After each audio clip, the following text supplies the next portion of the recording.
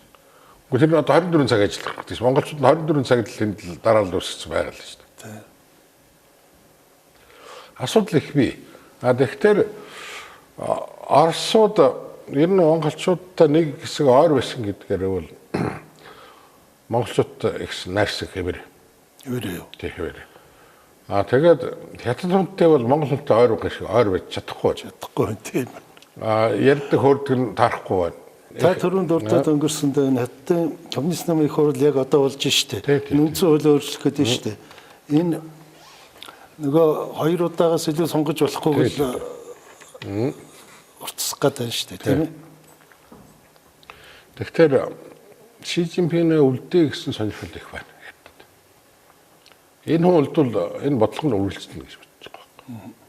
Энэ хоёр авторитар дэглэмийн дундх ардчсан Монгол улс одоо яаж яах вэ? Ардчсан Монгол улс Вьетнам биш болдгийг. Тэд бол ганцхан толгойн өвчтэй. Ганцхан Вьетнам хятадаас айдаг. Та нар бол гөөмө хэцүү шүү гэж. Хоёр толгойн өвчтэй гэж. Үн л байгаа байхгүй тэр Вьетнамын эдүүтэл чинь үнэн шүү дээ бас. Тэгээ энэ хоёртай айтайхан байхгүй замаа хаавал тэгэл дуусаа шүү дээ. Одоо Орос чинь нэвт өгөхгүй бол одоо тэгээд нөгөө нийт улсралд үйлдвэр байхгүй байдаг. Тэгэл мөлхлөө шүү дээ. Хятад манайхаас нүүр савхаа зогсоочвол тэгээ бас болчих шүү дээ. Тэгээ жинхэнэ эдийн засгийн санкц гэдэг бол гарах байхгүй хэрвээ энэ хоёр Монголын тал дээр явбал. Тэгээ манайхны энэ удирдах улсуудын толгой жинхэнэ ажиллах хэвэл ажисаач ирсэн. Одоо тэгэл торгон зам өгтөр бид нар нэг юм ярьдаг. Төвөөрөө шүү дээ. Төмөр зам, хурдны замтай. Зүүн хэсгээр одоо мал аж ахуй айлжуулалт. Баруун талаараа болох тэр Орос Монгол Шинжаантай олсон ийм зам эдийн засгийн бус байгуул яа л гэж. Нөгөө дараа судаа олох гсаар байтал төмөр зогонд манайхаар тойроо явчихлаа шүү дээ. Казахстанаар явж гин Манжураар явж гин. Тэгс. Хайр мөн гохгүй. Одоо хятад хурдныхаа замыг барихгүй бол баларлаа шүү дээ ерөөс. Тийм юмнууд байна. Ер нь явдал их байж. За манай нэвтрүүлгийн цаг төгсөлт орчин. Та сая өөрийнхөө ярьсан дээр нэмж юу хэлмээр вэ?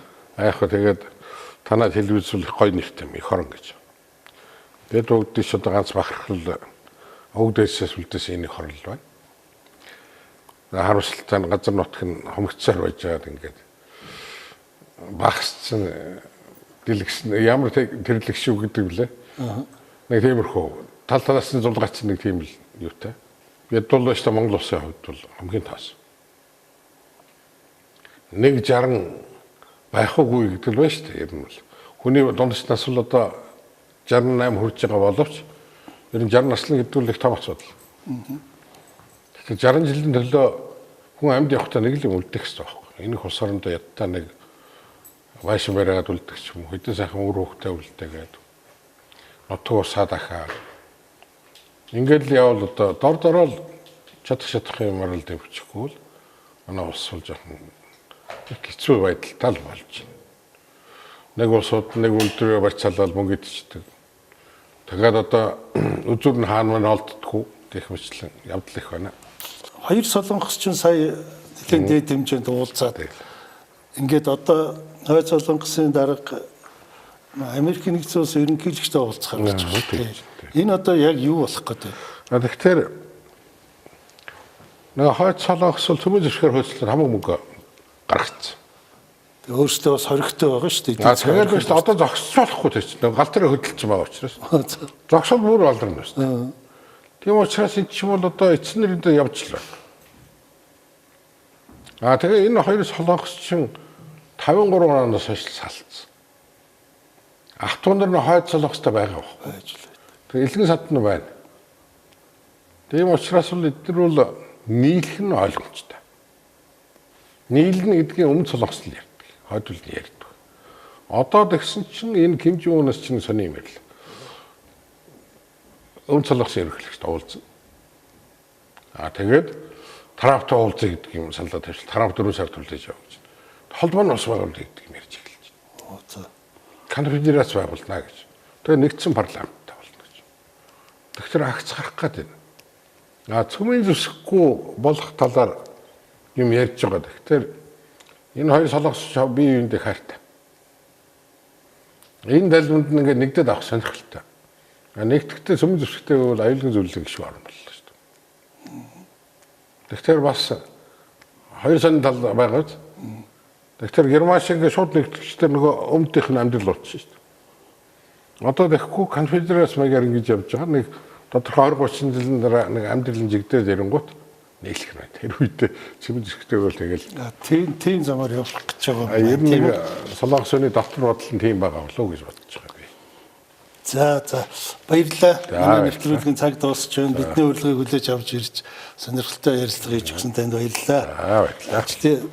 Амжилт хүсье танд. За баярлалаа. Үзэгчдээ манай нэвтрүүлгийн ээлж дугаар үгээр өндөрлж байна. Дараагийн дугаараар уулзтраа түр баяртай.